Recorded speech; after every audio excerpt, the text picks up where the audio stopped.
తెలంగాణలో సింగరేణి అభివృద్ధిపై సీఎం రేవంత్ కీలక వ్యాఖ్యలు చేశారు. కార్పొరేట్ కంపెనీలతో పోటీ పడేలా సింగరేణిని తీర్చిదిద్దుతామని వ్యాఖ్యానించారు.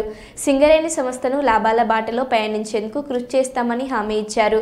కేంద్రం జీఎస్టీని సవరించడంతో రాష్ట్రానికి దాదాపు 7,000 కోట్లు ఆదాయం తగ్గించిందని చెప్పారు. తక్షణమే రాష్ట్రానికి జరిగే నష్టాన్ని కేంద్ర ప్రభుత్వమే పూడ్చాలని డిమాండ్ చేస్తున్నట్లు తెలిపారు. ఇంకొక రకంగా ఉన్నాయి.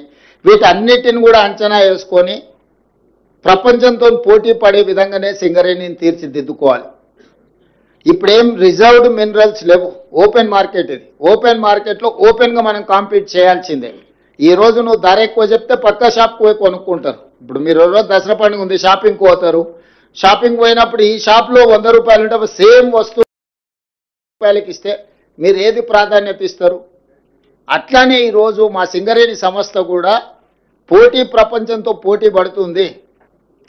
మేము శ్రమని ఇంకా ఎక్కువగా కష్టపడతాం తప్పితే మేము ఆయాచిత లబ్ధి కోసం మేము ఆలోచన చేయం. మీరు చెప్పే జిఎస్టీ కావచ్చు, లేకపోతే కోల్ ఇండియాతో కాంపిటీషన్ కావచ్చు, లేకపోతే private coal mines in India, import coal, వీటన్నిటిని కూడా ఒక అంచనా వేసుకొని దాని ఒక ప్రణాళిక ప్రకారంగా ముందుకు వెళ్తాము.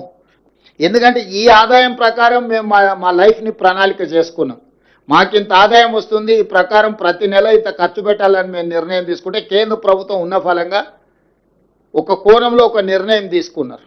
కాబట్టి ఈ గ్యాప్ను కొన్ని రాష్ట్రాలకు సరిగ్గా ఉండొచ్చు, కొన్ని రాష్ట్రాలకు తక్కువ ఉండొచ్చు. తక్కువ ఉండే రాష్ట్రాలకు అన్నిటికీ ఈ గ్యాప్ను ఫిలప్ చేయాల్సిన బాధ్యత కేంద్ర ప్రభుత్వానికి ఉంది.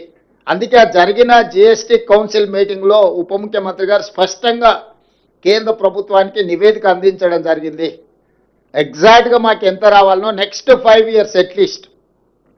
మొదట్లో చట్టం తెచ్చినప్పుడు 14% కంటే ఆదాయం తగ్గిన రాష్ట్రాలకు వైబుల్ గ్యాప్ ఫండ్ ఎట్లా ఇచ్చిండ్రో, ఇప్పుడు ఒక కొత్త phase of liberalisation or otherwise amendment of GST చట్టం తెచ్చిరో, ఇప్పుడు కూడా విజిఎఫ్ అనేది నెక్స్ట్ 5 సంవత్సరాలకు కేంద్ర ప్రభుత్వం అమలు చేయాలి. ఎవ్రీ ఇయర్ ఎట్లయితే పెరుగుతుందో ఆ గ్యాప్ను వాళ్ళు ఫిలప్ చేయాలి, వాళ్ళ బాధ్యత. మేము ప్రకటించేస్తాం, మేము నిర్ణయాలు తీసుకుంటాం, మీ చావు మీరు చావండి అని మోడీ గారు అనుకున్నా, ఇంకెవరు అనుకున్నా అది మంచిది కాదు.